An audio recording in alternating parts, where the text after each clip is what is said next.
প্রিয় শিক্ষার্থীবৃন্দ, সবাই কেমন আছো?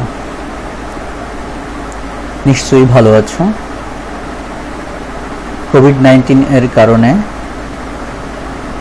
আমাদের নির্ধারিত ক্লাস বন্ধ থাকায় আমরা অনেক দিন ক্লাসে অংশগ্রহণ করতে পারছি না। এই মুহূর্তে গণপ্রজাতন্ত্রী বাংলাদেশ সরকারের শিক্ষা মন্ত্রণালয়ের নির্দেশনা মোতাবেক অনলাইন ক্লাসের ব্যবস্থা করা হয়েছে।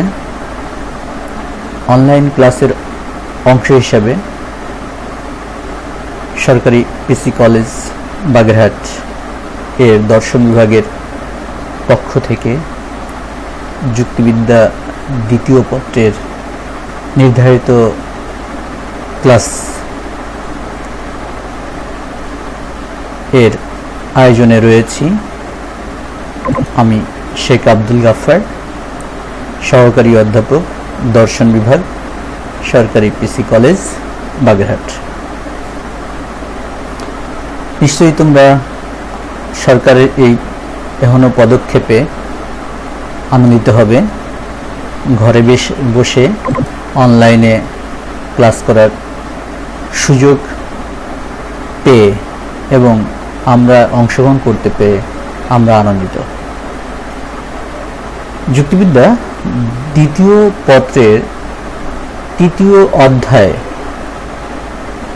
এই তৃতীয় অধ্যায় হচ্ছে আরোহের প্রকারভেদ। সেই আরোহের প্রকারভেদ আমরা ইতিপূর্বে পড়েছিলাম। সেই আরোহের প্রকারভেদের অংশ হিসাবে পূর্ণাঙ্গ আরোহ আমরা আজকে আলোচনা করব, যার ইংরেজি হচ্ছে পারফেক্ট ইন্ডাকশন। আমরা দেখে নেই যে এই পূর্ণাঙ্গ আরোহ কোত্থেকে আসলো। যুক্তি মিল কর্তৃক প্রদত্ত আরোহের শ্রেণীবিভাগ,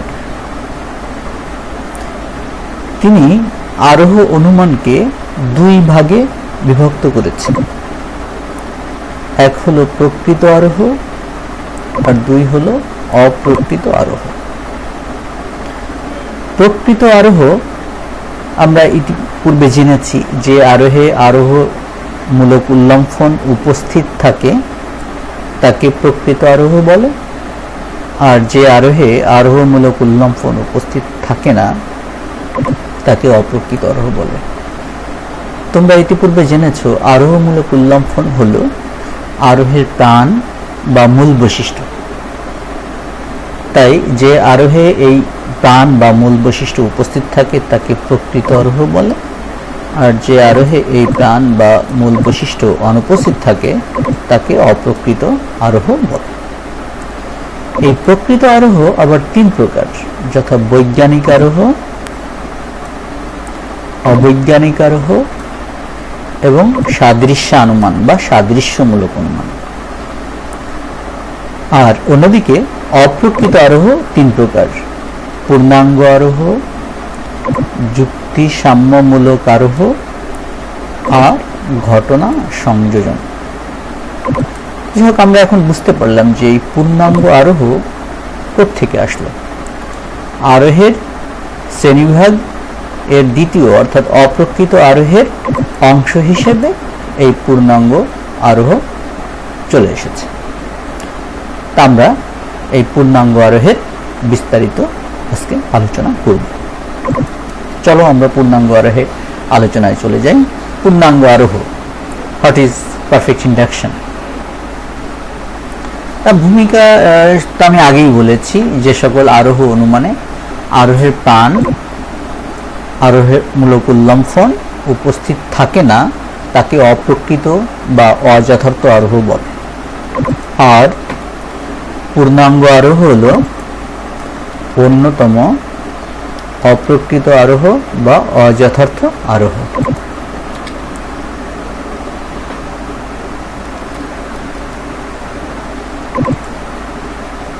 তাহলে পূর্ণাঙ্গ আরোহ কাকে বলে? যার নামই হচ্ছে পূর্ণাঙ্গ, মানে পরিপূর্ণ, অসম্পূর্ণ না, সম্পূর্ণ।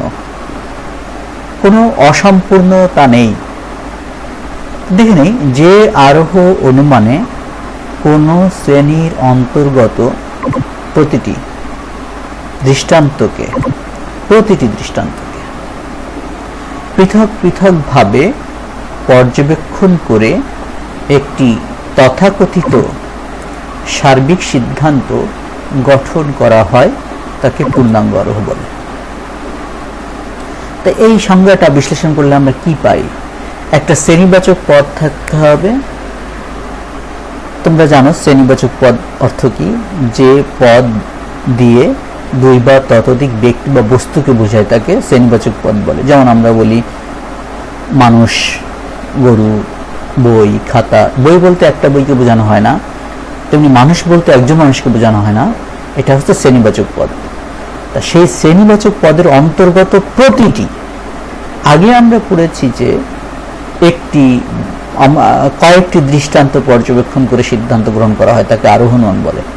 কিন্তু এখানে কয়েকটি প্রশ্ন নেই, এখানে হচ্ছে প্রতিটি দৃষ্টান্তকে।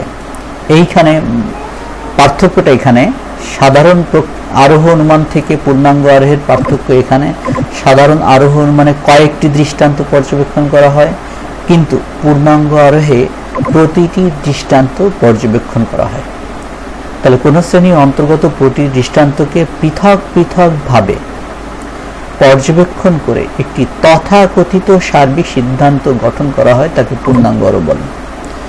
এখানে তথাকথিত কথাটা বলা হয়েছে, অর্থাৎ এই পূর্ণাঙ্গ আরোহের মাধ্যমে যে আমরা সার্বিক সিদ্ধান্ত পাব, সেই সার্বিক সিদ্ধান্তটি দেখতে সার্বিকের মতো মনে হলেও বাস্তবে তা কোনো সার্বিক যুক্তিবাক্য নয়, কারণ তা নির্দিষ্ট সংখ্যক, স্বল্প সংখ্যক ব্যক্তি বা বস্তুকে নির্দেশ করে। কিন্তু প্রকৃত অর্থে সার্বিক বলতে বোঝায় অনির্দিষ্ট সংখ্যক, পর্যাপ্ত সংখ্যক, অসংখ্য ব্যক্তি বা বস্তুকে নির্দেশ করবে। কিন্তু পূর্ণাঙ্গ আরোহের মাধ্যমে আমরা যে সার্বিক সিদ্ধান্ত পাই, সেই সার্বিক সিদ্ধান্তটা অপর্যাপ্ত বা নির্দিষ্ট সংখ্যক ব্যক্তি বা বস্তুকে বোঝায়, তাই এর নাম হয়েছে তথাকথিত সার্বিক সিদ্ধান্ত। এদিক থেকে বলা যায়, তাহলে আমরা একটু সংজ্ঞাটা মনে মনে মুখস্থ করার চেষ্টা করি বা মনে রাখার চেষ্টা করি যে আরোহ অনুমানে কোনো শ্রেণী অন্তর্গত প্রতিটি দৃষ্টান্তকে পৃথক পৃথকভাবে পর্যবেক্ষণ করে একটি তথাকথিত সার্বিক সিদ্ধান্ত গঠন করা হয় তাকে পূর্ণাঙ্গ আরোহ বলে। নিশ্চয়ই বুঝতে পেরেছ। আর যদি কখনো বুঝতে অসুবিধা থাকে আমাকে SMS এর মাধ্যমে তোমরা জানাবে, আমি উত্তর দেওয়ার চেষ্টা করব। তো ওই সংজ্ঞাটির আমরা একটু ব্যাখ্যায় চলে যাই যে আরোহ অনুমানে কোন শ্রেণীর অন্তর্গত সকল বস্তু বা ঘটনাকে পর্যবেক্ষণ করার পর একটি তথাকথিত সার্বিক সংশ্লেষক সিদ্ধান্ত অনুমান করা হয় তাকে পূর্ণাঙ্গ আরোহ বলে। ওখানে ছিল প্রতিটি, এখানে সকল, একই কথা, কোনোটা বাদ যাবে না, শ্রেণীর অন্তর্গত কোনো ব্যক্তি বা বস্তু বাদ যাবে না। শ্রেণীর অন্তর্গত প্রতিটি বা সবগুলো বা সকল বস্তু বা ঘটনাকে পর্যবেক্ষণ করে একটি তথাকথিত সার্বিক সংশ্লেষক সিদ্ধান্ত অনুমান করা হয় তাকে পূর্ণাঙ্গ আরোহ বলে।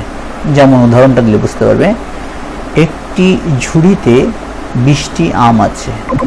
এই 20টি বলো তো নির্দিষ্ট সংখ্যক না অনির্দিষ্ট সংখ্যক? নিশ্চয়ই এটা নির্দিষ্ট সংখ্যক, অর্থাৎ স্বল্প সংখ্যক। 20টি আম আছে, তাদের প্রতিটি, এই যে প্রতিটি বা সবগুলো, প্রতিটি আম পর্যবেক্ষণ করে দেখা গেল যে প্রতিটি আমই সবুজ। এ থেকে সিদ্ধান্ত গ্রহণ করা হলো যে সকল আম হয় সবুজ।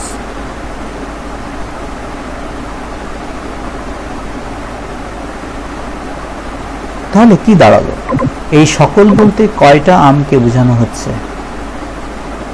সকল আম বলতে নিশ্চয়ই অসংখ্য অনির্দিষ্ট সংখ্যক না। এই সকল আম বলতে এই 20টি আমকে বোঝানো হচ্ছে। তাই এটি পূর্ণাঙ্গ আরোহ উদাহরণ, কারণ নির্দিষ্ট সংখ্যক ব্যক্তি বা বস্তু নিয়ে একটি সার্বিক সিদ্ধান্ত গঠন করা হয়েছে।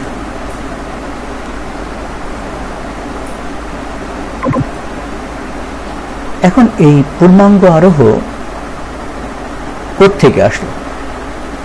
এটা একটা মধ্যযুগীয় আরোহ, কারণ আমরা ইতিপূর্বে আরোহমান পড়তে যে দেখেছি যে জানা থেকে অজানায় যাওয়া, দেখা থেকে অদেখায় যাওয়া,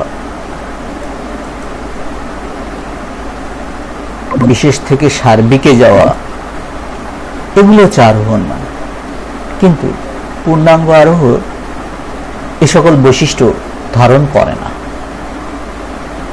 এই মধ্যযুগ, তোমরা জানো মধ্যযুগকে অন্ধকারের যুগ বলা হয়, সেখানে জ্ঞান বিজ্ঞানের পরিসর ছিল খুবই সীমিত, জ্ঞানের অবকাশ ছিল না, ধর্মকেন্দ্রিক বা চার্চ কেন্দ্রিক বা পুরোহিত কেন্দ্রিক জ্ঞান চর্চা করা হতো। সেই মধ্যযুগীয় একটা যুক্তিবিদ্যায়, মধ্যযুগীয় যুক্তিবিদ্যায় এই পূর্ণাঙ্গ আরোহ আলোচনা করা হয়েছে। তা মধ্যযুগীয় স্কলাস্টিক লজিশিয়ানস এই পূর্ণাঙ্গ আরোহকে নিখুঁত আরোহ বলে অভিহিত করেছেন। তারা বলেছেন এই পূর্ণাঙ্গ আরোহ কেমন আরোহ? নিখুঁত আরোহ। তারা যে সংজ্ঞা প্রদান করেছে সে সংজ্ঞাটা আমরা লিখব, পারফেক্ট ইন্ডাকশন পূর্ণাঙ্গ আরোহ ইজ দ্য এস্টাবলিশমেন্ট, প্রতিষ্ঠা করে, পূর্ণাঙ্গ আরোহ প্রতিষ্ঠা করে একটি সো কল্ড ইউনিভার্সাল প্রপোজিশন, একটি তথাকথিত সার্বিক যুক্তিবাক্য। তাহলে পূর্ণাঙ্গ আরোহ প্রতিষ্ঠা করে একটা তথাকথিত সার্বিক যুক্তিবাক্য অ্যাজ দ্য কনক্লুশন, একটা সিদ্ধান্ত হিসেবে। তাহলে পূর্ণাঙ্গ আরোহ সিদ্ধান্ত হিসেবে একটি সার্বিক যুক্তিবাক্য প্রতিষ্ঠা করে।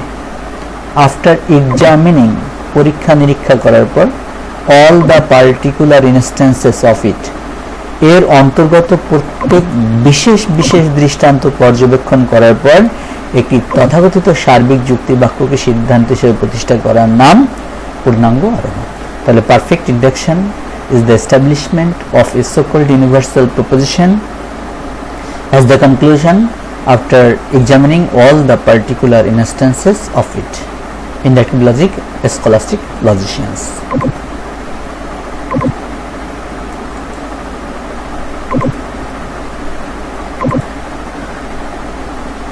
আর যুক্তিবিদ্যার জনক অ্যারিস্টটল তার প্রায়োরি অ্যানালিসিস গ্রন্থে গণনামূলক আরোহের কথা বলেছেন, অর্থাৎ পূর্ণাঙ্গ আরোহের কথাই বলেছেন। এই পূর্ণাঙ্গ আরোহকে পূর্ণ গণনামূলক আরোহ বা নিখুঁত আরোহ বলে অভিহিত করা হয়। এখন প্রশ্ন হচ্ছে, এই পূর্ণাঙ্গ আরোহকে কি প্রকৃত আরোহ বলা যায়? পূর্ণাঙ্গ আরোহকে প্রকৃত আরোহ বলা যায় কিনা এ নিয়ে যুক্তিবিদদের মধ্যে যথেষ্ট মতপার্থক্য, মতবিভেদ রয়েছে। এখন তোমরা বলো, এটা কি আসলেই প্রকৃত আরোহ? তা আমরা আগে সেই সংজ্ঞায় চলে যাই। প্রকৃত আরোহ কি? যে আরোহে আরোহমূলক উল্লম্ফন থাকে, অর্থাৎ জানা থেকে অজানায় যাওয়া থাকে, দেখা থেকে অদেখায় যাওয়া থাকে, বিশেষ থেকে সার্বিকে যাওয়া থাকে, কম ব্যাপক থেকে বেশি ব্যাপকে যাওয়া থাকে, তাকে পূর্ণাঙ্গ আরোহ বলে, তাকে প্রকৃত আরোহ বলে। তাই এই পূর্ণাঙ্গ আরোহে কি সেই জানা থেকে অজানায় যাওয়া আছে, দেখা থেকে অদেখায় যাওয়া আছে, বিশেষ থেকে সার্বিকে যাওয়া আছে? না। আমরা পূর্বে আলোচনায় ফিরে যাই। এখানে দেখো 20টি আম ছিল, অতএব ওই সব আম বলতে 20টি আমকে বোঝায়, যা জেনেছি তাই সিদ্ধান্ত গ্রহণ করা হলো। তাহলে জানা থেকে অজানায় না যেয়ে জানা থেকে জানায় যাওয়া হলো।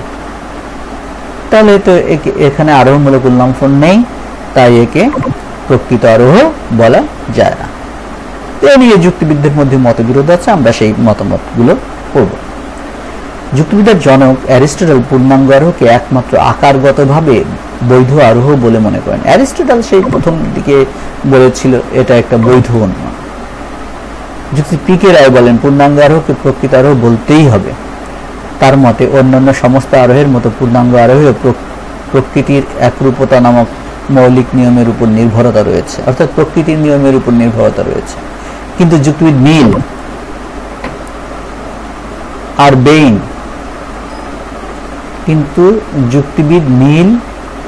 ও বেইন পূর্ণাঙ্গ আরোহকে নিখুঁত আরোহ বলা তো দূরে থাক, তারা একে আরোহ বলে স্বীকার করতেই রাজি নন। তাহলে আমরা দেখলাম যে অ্যারিস্টটল পূর্ণাঙ্গ আরোহকে বৈধ আরোহ বলেছেন। পি কে রায়ও, ভারতীয় যুক্তিবিদ পি কে রায়ও পূর্ণাঙ্গ আরোহকে প্রকৃত আরোহ বলতে চেয়েছেন। কিন্তু অন্যতম যুক্তিবিদ মিল ও বেইন এই পূর্ণাঙ্গ আরোহকে নিখুঁত আরোহ বলা তো দূরে থাক, প্রকৃত আরোহ বলেও স্বীকার করতে চাননি। তো দেখি কি কারণে। এই মিল ও বেইনের মতে পূর্ণাঙ্গ বা পূর্ণগমনমূলক আরোহ কোনো আরোহই নয়। এই জন্য যে আরোহের অত্যন্ত গুরুত্বপূর্ণ বৈশিষ্ট্য, এই আরোহমূলক উল্লঙ্ঘন এখানে অনুপস্থিত। এক কথায় পূর্ণাঙ্গ আরোহকে কেন প্রকৃত আরোহ বলা যাবে না, কেন প্রকৃত আরোহ নয়, এক কথায় যদি কোনো উত্তর দিতে হয় তাহলে বলতে হয় পূর্ণাঙ্গ আরোহের মূল বৈশিষ্ট্য আরোহমূলক উল্লঙ্ঘন উপস্থিত থাকে না, তাই একে প্রকৃত আরোহ বলা যায় না। মিল এ প্রসঙ্গে বলেন, পূর্ণাঙ্গ আরোহ হল নিছক জ্ঞাত ঘটনাবলীর একটি সংক্ষিপ্ত সমষ্টিকরণ, অর্থাৎ জানা বিষয়কে একত্রিত করা। এখানে অজানা বিষয়ে যাওয়ার কোনো সুযোগ নেই। এ প্রকার আরোহে আশ্রয়বাক্যে যা ছিল সিদ্ধান্তের মধ্যে তার চেয়ে বেশি কিছু উল্লেখ করা হয় না, সুতরাং একে প্রকৃত বা যথার্থ আরোহ বলা যায় না। অর্থাৎ আশ্রয়বাক্যে যা ব্যক্ত করা হয় সিদ্ধান্তে তারই পুনর্ব্যক্ত করা হয়। নাথিং নিউ ইন কনক্লুশন, সিদ্ধান্তে নতুন কিছুই থাকে না, তাই একে প্রকৃত আরোহ বলা যায় না। আবার বেইনের মতে এখানে আসলে অনুমান বলে কিছু নেই, নেই কোনো জ্ঞানের অগ্রগতি, নেই নতুন জ্ঞানের সংযোজন। আরোহ অনুমান বলতেই নতুন জ্ঞানের অগ্রগতি, জ্ঞানের সমাবেশ, নতুনত্ব। কিন্তু এই পূর্ণাঙ্গ আরোহে নতুনত্ব নেই, জ্ঞানের সংযোগ নেই, নতুন কোনো তথ্য নেই, অজ্ঞাত থেকে অজ্ঞাতে যাওয়া নেই, তাই একে আর প্রকৃত আরোহ বলা যায় না। পূর্ণাঙ্গ আরোহের সিদ্ধান্তটি কেবল দেখতে সার্বিকের মতো মনে হলেও কিন্তু বাস্তবে এটা কোনো সার্বিক নয়, যুক্তিবাক্য নয়, এটা কতগুলো বিশেষ যুক্তিবাক্য সমষ্টি। আমরা তো বলেছি ওই 20টি আম দিয়েই একটা সার্বিক যুক্তিবাক্য গঠন করা হয়েছে, অর্থাৎ সকল আম হয় সবুজ। কিন্তু এই সকল আম বলতে কি অনির্দিষ্ট সংখ্যক, অসংখ্যক, পর্যাপ্ত সংখ্যক আমকে বুঝিয়েছে? না, শুধুমাত্র 20টি আমকে বুঝিয়েছে। তাই এটা দেখতে সার্বিকের মতো মনে হলো, বাস্তবে এটা সার্বিক যুক্তিবাক্য নয়। তাই বলা হচ্ছে সো কল্ড ইউনিভার্সাল প্রপোজিশন, অর্থাৎ তথাকথিত সার্বিক যুক্তিবাক্য। তথাকথিত মানে বলতে হয় তাই, কিন্তু সার্বিকের যে মূল বৈশিষ্ট্য অসংখ্য, অনির্দিষ্ট সংখ্যক, পর্যাপ্ত সংখ্যক, সেই বৈশিষ্ট্যটা এখানে অনুপস্থিত। তাই একে তথাকথিত সো কল্ড ইউনিভার্সাল প্রপোজিশন বা সার্বিক যুক্তিবাক্য বলা হয়। আরোহ অনুমানের হলো কিছু থেকে সকলে গমন, কিন্তু পূর্ণাঙ্গ আরোহ হলো সকল থেকে সকলে গমন।